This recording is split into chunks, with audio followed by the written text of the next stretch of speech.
അപ്പോൾ ആപ്പിൾ ഒട്ടും താമസിക്കാതെ തന്നെ നാളെ അല്ലെങ്കിൽ ഈ ആഴ്ച ഏതെങ്കിലും ദിവസം റിലീസ് ചെയ്യാൻ പോകുന്ന one of the major update ആണ് iOS 26.5 അപ്ഡേറ്റ്. ഈ ഒരു അപ്ഡേറ്റിന് കുറച്ച് പ്രത്യേകതകളുണ്ട്. കാരണം ഇതൊരു മേജർ അപ്ഡേറ്റ് ആണ്. 2 WWDC പുതിയ iOS 27 റിലീസ് ചെയ്യാൻ പോകുന്ന ആ ഒരു ഇവൻറ്റ് കൃത്യം ഒരു മാസത്തിനുള്ളിലാണ് നടക്കാൻ പോകുന്നത്. സോ അങ്ങനെ ഉള്ളതുകൊണ്ട് തന്നെ അടുത്ത മാസം ജൂണിൽ റിലീസ് ചെയ്യാൻ പോകുന്ന iOS 27 ഇറങ്ങുന്നതിന് മുന്നേ മിക്കവാറും ഇറങ്ങുന്ന അവസാനത്തെ ഒരു അപ്ഡേറ്റ് ആയിരിക്കും iOS 26.5. എനിവേ കറൻ്റ്ലി നിങ്ങൾ റൺ ചെയ്യുന്ന iOS 26.4 26.4.1 2 അപ്ഡേറ്റ് ആണ്.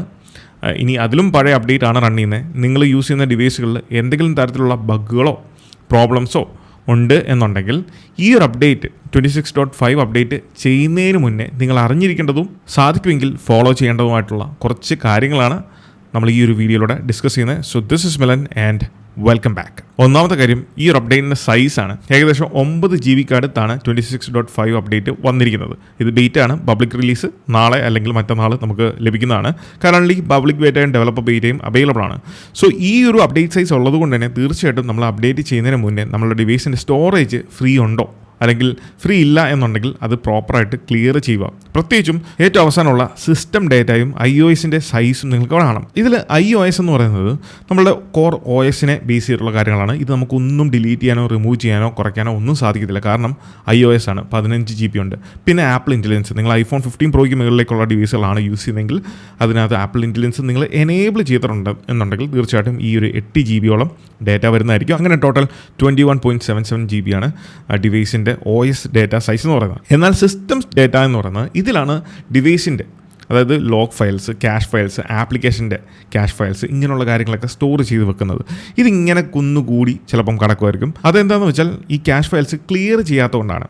ഇത് മാനുവലി നമുക്ക് ചെയ്യാം, ഓട്ടോമാറ്റിക്കലിയും സിസ്റ്റം ചെയ്യുന്നതായിരിക്കും. എങ്ങനെയാണെന്ന് വെച്ചാൽ നമ്മൾ ഫോൺ റീസ്റ്റാർട്ട് ചെയ്യുന്ന സമയത്ത് ഓട്ടോമാറ്റിക്കലി ഈ ക്യാഷ് ഫയൽസൊക്കെ ക്ലിയർ ചെയ്യുന്നതാണ്. കുറച്ചൊക്കെ, എല്ലാമല്ല കുറച്ചൊക്കെ. അതുപോലെ സ്റ്റോറേജ് ഫില്ലാകുമ്പോൾ ഓട്ടോമാറ്റിക്കലി നമ്മുടെ ഡിവൈസ് തന്നെ ക്യാഷ് ഫയൽസ് ക്ലിയർ ചെയ്യുന്നതായിരിക്കും. പിന്നെ നമുക്ക് ക്ലിയർ ചെയ്യാൻ പറ്റുന്ന എങ്ങനെയാണെന്ന് വെച്ചാൽ 1 by 1 ഒരു 1 GB മുകളിലുള്ള ആപ്ലിക്കേഷൻസ് നിങ്ങൾ നോക്കുക. ഇവിടെ ആപ്പിൻ്റെ സൈസ് എന്ന് പറയുന്നത് 300 MB ആണ്. പിന്നെ ഉള്ളത് യൂസർ ഡേറ്റ ആണ്. നമ്മൾ ഡൗൺലോഡ് ചെയ്ത് വെച്ചേക്കുന്ന 3 മൂവീസ് ഉണ്ട്. അതിൻ്റെ സൈസാണ് ഈ കാണുന്ന 1.8 GB. അങ്ങനെ 2 GB അടുത്ത് യൂസർ ഡേറ്റ ഉള്ള ആപ്ലിക്കേഷൻസ് ഉണ്ടെങ്കിൽ നിങ്ങൾക്ക് ഡിലീറ്റ് ചെയ്യാം. ആ ആപ്ലിക്കേഷൻ റിമൂവ് ചെയ്തുകൊണ്ട് യൂസർ ഡേറ്റ വേണമെങ്കിൽ മാത്രമായിട്ട് നിലനിർത്താൻ സാധിക്കും എന്നുള്ളതാണ്. അതിനാണ് ഈ ഒരു ഓഫ്ലോഡ് എന്ന് പറഞ്ഞ ഫീച്ചർ ഉപയോഗിക്കുന്നത്. അതായത് it will delete app but keeps it documents and data. User data keep ചെയ്യും, പകരം ആപ്ലിക്കേഷൻ ഡിലീറ്റ് ചെയ്ത് കളയും. ഗെയിമൊക്കെ നിങ്ങളുടെ ഫോണിലുണ്ട്, പെട്ടെന്ന് നിങ്ങൾക്ക് ഗെയിം ഡിലീറ്റ് ചെയ്യണമെന്നുണ്ടെങ്കിൽ ഈ ഒരു ഓപ്ഷൻ എനേബിൾ ചെയ്ത് കഴിഞ്ഞാൽ യൂസർ ഡേറ്റ സ്റ്റോർ ചെയ്ത് വെക്കും ഫോണിൽ തന്നെ, പക്ഷേ ആപ്ലിക്കേഷൻ റിമൂവ് ആകും. പിന്നെ ഈ സ്റ്റോറേജ് ക്ലിയർ ചെയ്യാൻ നമുക്ക് വേറൊരു മാർഗ്ഗം എന്താണെന്ന് വെച്ചാൽ സഫാരി വലിയൊരു സംഭവം തന്നെയാണ്.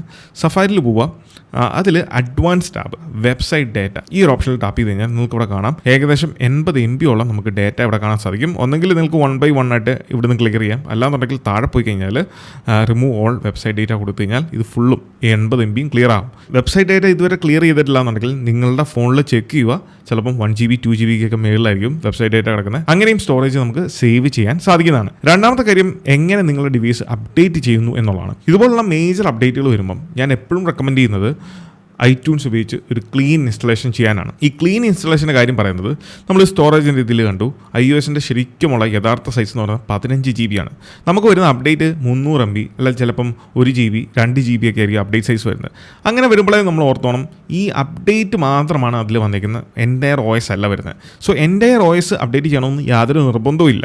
അതിനാണ് OT അപ്ഡേറ്റ്, നമ്മൾ ഫോണിൽ തന്നെ ചെയ്യുന്ന അപ്ഡേറ്റ്. പക്ഷേ iTunes ഉപയോഗിച്ച് നമ്മൾ ചെയ്യുമ്പം ഇതൊരു ക്ലീൻ ഇൻസ്റ്റലേഷൻ ആണ് ചെയ്യുന്നത്. അങ്ങനെ ക്ലീൻ ഇൻസ്റ്റലേഷൻ iTunes ഉപയോഗിച്ച് നമ്മുടെ ഫോണിൽ ചെയ്യുമ്പോൾ ഉണ്ടാകുന്ന അഡ്വാൻറ്റേജ് എന്താണെന്ന് വെച്ചാൽ OTA ചെയ്ത് ഉണ്ടാകുന്നതിനേക്കാൾ ബെറ്റർ ആയിട്ടുള്ള ഒരു പെർഫോമൻസും ഓവറോൾ ബഗ്ഗുകളെ നമുക്ക് ഒരു പരിധി വരെയൊക്കെ റിമൂവ് ചെയ്യാൻ സാധിക്കും. കുറച്ചും കൂടെ ബഗ് ഫ്രീ ആയിട്ട്, കുറച്ചും കൂടെ ക്ലിയർ ആയിട്ട്, ക്ലീൻ ആയിട്ട് നമുക്ക് ഡിവൈസ് ഉപയോഗിക്കാൻ സാധിക്കും. ഇനി എങ്ങനെയുള്ള ഒരു iTunes ഉപയോഗിച്ച് ചെയ്യണം എന്ന് വെച്ചാൽ പ്രീവിയസ് അപ്ഡേറ്റിൽ ഞാൻ പറഞ്ഞ പോലെ എന്തെങ്കിലും ബഗ്ഗുകളോ പ്രോബ്ലംസോ ഇഷ്യൂസോ, പ്രത്യേകിച്ച് ബാറ്ററി ഡ്രെയിനിങ്, പെർഫോമൻസ് മോശമാണ്, അങ്ങനെയുള്ള കാര്യങ്ങളൊക്കെ നിങ്ങൾ നേരിടുന്നുണ്ടെങ്കിൽ തീർച്ചയായിട്ടും ഈ വരുന്ന അപ്ഡേറ്റ് നിങ്ങൾക്ക് iTunes ഉപയോഗിച്ച് ചെയ്യാം. ഇനി എങ്ങനെ നിങ്ങൾക്ക് iTunes ഉപയോഗിച്ച് ചെയ്യണമെന്ന് അറിയത്തില്ല എന്നുണ്ടെങ്കിൽ സ്റ്റെപ്പ് ബൈ സ്റ്റെപ്പ് കാര്യങ്ങൾ ഞാൻ ഈ വീഡിയോയുടെ താഴെ ഡിസ്ക്രിപ്ഷനിൽ ഒരു വീഡിയോ കൊടുത്തിട്ടുണ്ട്. ആ ലിങ്കിൽ ക്ലിക്കുവാണെങ്കിൽ വീഡിയോ കണ്ട് കാര്യങ്ങൾ മനസ്സിലാക്കാനാണ്. അത് കണ്ട് കാര്യങ്ങൾ മനസ്സിലാക്കി മാത്രമേ ചെയ്യാവുള്ളൂ. അതുകൊണ്ട് കാര്യങ്ങൾ മനസ്സിലാക്കി ചെയ്യുവാണെന്നുണ്ടെങ്കിൽ കൃത്യമായിട്ട് നമുക്ക് ക്ലീൻ ഇൻസ്റ്റലേഷൻ ചെയ്യാൻ സാധിക്കും iTunes ഉപയോഗിച്ചുകൊണ്ട്. പിന്നെ iTunes ഉപയോഗിച്ച് അപ്ഡേറ്റ് ചെയ്യുമ്പോൾ നിങ്ങൾക്ക് മാക്കോ വിൻഡോസോ ആണെന്നുണ്ടെങ്കിൽ ഈ വീഡിയോ ഒന്ന് കാണുക. അതിൽ ഞാൻ കുറച്ച് കാര്യങ്ങൾ പറഞ്ഞിട്ടുണ്ട്. അതുകൊണ്ട് നിങ്ങൾ നിലവിൽ യൂസ് ചെയ്യുന്ന ഏത് അപ്ഡേറ്റ് ആണെങ്കിലും അതിൽ ഈ പറഞ്ഞ പോലെ ബാറ്ററി ഡ്രെയിനിങ്, പെർഫോമൻസ് ഇഷ്യൂ, ബഗ്ഗുകൾ ഇതൊക്കെ ഉണ്ടെന്നുണ്ടെങ്കിൽ തീർച്ചയായിട്ടും നിങ്ങൾ iTunes ഉപയോഗിച്ച് തന്നെ അപ്ഡേറ്റ് ചെയ്യുക. പിന്നെയുള്ളത് നെറ്റ്വർക്ക് റിലേറ്റഡ് ഇഷ്യൂസ് ആണ്. Wifi, Bluetooth, cellular. ഇതിൽ സെല്ലുലാർ സിമ്മിൻ്റെ കാര്യത്തിലേക്ക് വരുമ്പോൾ ജിയോ, എയർടെലൊക്കെ ആണെന്നുണ്ടെങ്കിൽ ചില അപ്ഡേറ്റുകളിൽ ചിലപ്പം സോഫ്റ്റ്വെയർ അപ്ഡേറ്റ് തന്നെ നമുക്ക് കാരിയർ അപ്ഡേറ്റ് പ്രൊവൈഡ് ചെയ്യും. കാരിയർ അപ്ഡേറ്റ് എന്ന് പറഞ്ഞാൽ ജനറൽസ് എബൌട്ടിൽ ഇവിടെ ജിയോ എന്നുള്ളിടത്ത് കാരിയർ എന്ന് പറഞ്ഞ് കൊടുത്തിട്ടുണ്ട്. ഈ കാരിയറിനൊരു വേർഷൻ അപ്ഡേറ്റ് ചിലപ്പം ജിയോ തന്നെ പ്രൊവൈഡ് ചെയ്യും. അല്ലാന്നുണ്ടെങ്കിൽ നമ്മൾക്ക് അപ്ഡേറ്റ് ചെയ്തതിന് ശേഷം ഓട്ടോമാറ്റിക്കലി ലഭിക്കുന്നതായിരിക്കും. അത് നിങ്ങൾ സെറ്റിംഗ്സിൽ പോയി നോക്കുക എന്തെങ്കിലും അപ്ഡേറ്റ് വന്നിട്ടുണ്ടോ എന്നുള്ളത്. ഇനി ഇപ്പം അങ്ങനെ കാരിയർ അപ്ഡേറ്റ് ഒന്നും വന്നിട്ടില്ല എന്നുണ്ടെങ്കിൽ ചില യൂസേഴ്സിന് ഈ പറഞ്ഞ പോലെ സിം റിലേറ്റഡ് ആയിട്ടുള്ള റേഞ്ചിന് ഇഷ്യൂ കാണും, അല്ലെങ്കിൽ ചിലപ്പം നോൺ സർവീസ് ഇടയ്ക്ക് കാണിക്കുന്ന ഇഷ്യൂസ് ഉണ്ടാവും. അങ്ങനെയൊക്കെ കാണിക്കുന്നുണ്ടെങ്കിൽ അതിനുള്ളൊരു സൊല്യൂഷൻ എന്ന് പറയുന്നത് നിങ്ങൾ യൂസ് ചെയ്യുന്ന സിമ്മിൻ്റെ ഒരു ഡ്യൂപ്ലിക്കേറ്റ് സിം എടുക്കുക. ഡ്യൂപ്ലിക്കേറ്റ് സിം എടുക്കുമ്പോൾ ചിലപ്പം അതിന് ലേറ്റസ്റ്റ് വേർഷൻ കാരിയർ ആയിരിക്കും വരുന്നത്. അങ്ങനെയാണെന്നുണ്ടെങ്കിൽ ഈ പ്രോബ്ലം പരിഹരിക്കാൻ സാധിക്കുന്നതാണ്. കാരണം ഞാൻ പേഴ്സണലി അങ്ങനെ ഒരു ഇഷ്യൂ ഫേസ് ചെയ്തിട്ടുണ്ട്. ഇതുപോലെ ഡ്യൂപ്ലിക്കേറ്റ് സിം എടുത്ത് യൂസ് ചെയ്തപ്പം ആ പ്രോബ്ലം അങ്ങ് മാറി. പിന്നുള്ളത് വൈഫൈ, ബ്ലൂടൂത്ത് ആണ്. ഞാൻ ഇതുവരെ പേഴ്സണലി അങ്ങനെ വൈഫൈയോ ബ്ലൂടൂത്ത് സംബന്ധമായിട്ടുള്ള ഇഷ്യൂസ് ഒന്നും തന്നെ നമ്മുടെ ഡിവൈസിലൊന്നും എക്സ്പീരിയൻസ് ചെയ്തിട്ടില്ല. ഇനി നിങ്ങൾക്ക് എന്തെങ്കിലും ബുദ്ധിമുട്ട് എക്സ്പീരിയൻസ് ചെയ്യുന്നുണ്ടെങ്കിൽ തീർച്ചയായിട്ടും നമുക്ക് ചെയ്യാൻ പറ്റുന്ന ഒരു അറ്റ കൈ എന്നുള്ളത് തീർച്ചയായിട്ടും iTunes ഉപയോഗിച്ച് അപ്ഡേറ്റ് ചെയ്യുമ്പോൾ മാറേണ്ടതാണ്. റീസെറ്റ് ഓപ്ഷനിൽ പോയി കഴിഞ്ഞാൽ റീസെറ്റ് നെറ്റ്വർക്ക് സെറ്റിംഗ്സ് തന്നെ ഈ ഒരു ഓപ്ഷൻ ചെയ്ത് കഴിഞ്ഞാൽ നമുക്ക് ഒരു പരിധിവരെ ഈ പ്രോബ്ലം പരിഹരിക്കാൻ സാധിക്കുന്നതാണ്. ഇനി ബഗ്ഗുകളുടെ കാര്യത്തിലേക്ക് വരുമ്പോൾ പ്രത്യേകിച്ച് iPhone 17 Pro Max ഈ രണ്ട് ഡിവൈസിലും റിലീസ് ചെയ്ത ടൈം മുതലേ നമ്മൾ കാണുന്ന പലരും പറഞ്ഞിട്ടുള്ളൊരു കാര്യമാണ്. പേഴ്സണലി ഞാനും എക്സ്പീരിയൻസ് ചെയ്തിട്ടുള്ളതാണ്. ക്രാക്കിംഗ് സൗണ്ട്, അതായത് സ്പീക്കേഴ്സിൻ്റെ അവിടെ നിന്നൊരു പൊട്ടുന്ന പോലത്തെ സൗണ്ട് വരിക, അല്ലെങ്കിൽ കോള് വരുന്ന സമയത്ത് ആ റിംഗ് ടൂൺ ഇങ്ങനെ കണ്ടിന്യൂസ്ലി കേട്ടുകൊണ്ടിരിക്കുക. ഇങ്ങനെയുള്ള വളരെ വൈവിധ്യങ്ങളായിട്ടുള്ള ബഗ്ഗുകൾ പലരും ഇപ്പോഴും ഫേസ് ചെയ്യുന്നുണ്ടെന്നാണ് ലേറ്റസ്റ്റ് വീഡിയോയുടെ കമൻറ്റ്സ് വായിച്ചപ്പോൾ എനിക്കറിയാൻ സാധിച്ചത്. പ്രത്യേകിച്ചും ക്രാക്കിംഗ് സൗണ്ട് ഇതൊരു സോഫ്റ്റ്വെയർ ബേസ്ഡ് ആയിട്ടുള്ള ഇഷ്യൂ ആയിട്ടാണ് ഞാൻ അറിഞ്ഞിരിക്കുന്നത്. കാരണം എനിക്കും ഇതേ സെയിം ഇഷ്യൂ ഉണ്ടായിരുന്നു. അത് സോഫ്റ്റ്വെയർ അപ്ഡേറ്റ് ചെയ്തപ്പോൾ മാറി.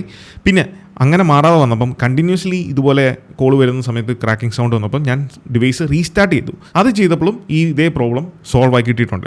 സോ നിങ്ങൾ ഇതുവരെ ഡിവൈസ് റീസ്റ്റാർട്ട് ചെയ്തില്ലെങ്കിൽ ഒന്ന് ട്രൈ ചെയ്ത് നോക്കുക. ചിലപ്പം പ്രോബ്ലം റിസോൾവ് ആകുന്നതായിരിക്കും.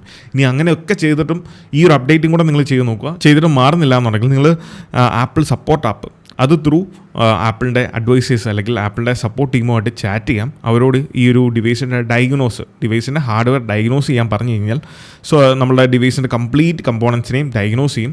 അതിലെന്തെങ്കിലും ഫെയിലിയർ ഈ പറഞ്ഞ സ്പീക്കറിനോ അല്ലെങ്കിൽ മറ്റെന്തെങ്കിലും ബോർഡിനോ ഇഷ്യൂസ് ഉണ്ടെങ്കിൽ അത് കൃത്യമായിട്ട് നമുക്ക് ഈ ഒരു ഡയഗ്നോസിൽ അറിയാൻ സാധിക്കും. അങ്ങനെ ഹാർഡ്വെയർ റിലേറ്റഡ് ആയിട്ടുള്ള ഇഷ്യൂ ആണെന്നുണ്ടെങ്കിൽ തീർച്ചയായിട്ടും നമുക്ക് വളരെ എളുപ്പം ഡിവൈസ് റീപ്ലേസ് ചെയ്തെടുക്കാനും സാധിക്കുന്നതാണ്.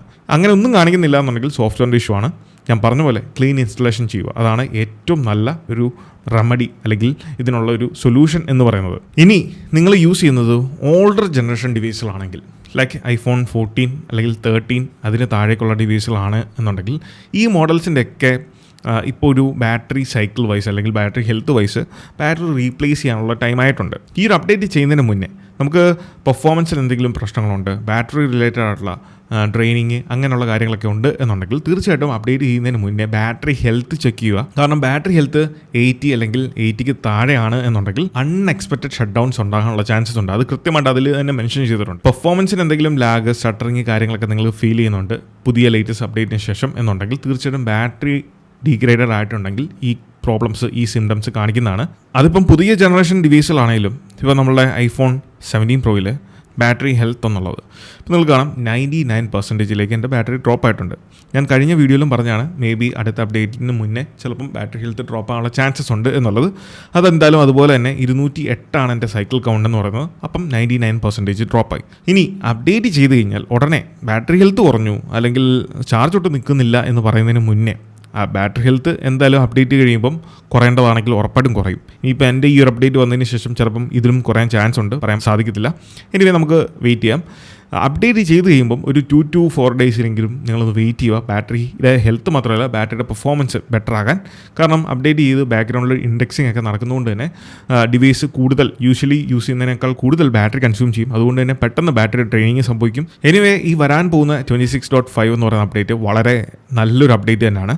പെർഫോമൻസ് വൈസ് ആണെങ്കിലും അതിൽ വരുന്ന വളരെ ചുരുക്കം ഫീച്ചേഴ്സ് വൈസ് ആണെങ്കിലും എന്തൊക്കെയാണ് പുതിയ മാറ്റങ്ങൾ, ചേഞ്ചസ്, അതിനെപ്പറ്റിയുള്ള ഡീറ്റെയിൽ വീഡിയോ അപ്ഡേറ്റ് റിലീസ് ചെയ്യുന്നതിന് ശേഷം നമ്മൾ ചെയ്യുന്നതായിരിക്കും. So stay tune. അപ്പോൾ ഈ ഒരു വീഡിയോ നിങ്ങൾക്ക് ഇഷ്ടമായെന്ന് വിചാരിക്കുന്നു. ഈ വീഡിയോ ഇഷ്ടമായാൽ തീർച്ചയായിട്ടും പോയി നമ്മൾ ലൈക്ക് ബട്ടൺ സ്മാഷ് ചെയ്യുക. So once again this is Milan. Catch you guys in the next one. Until then,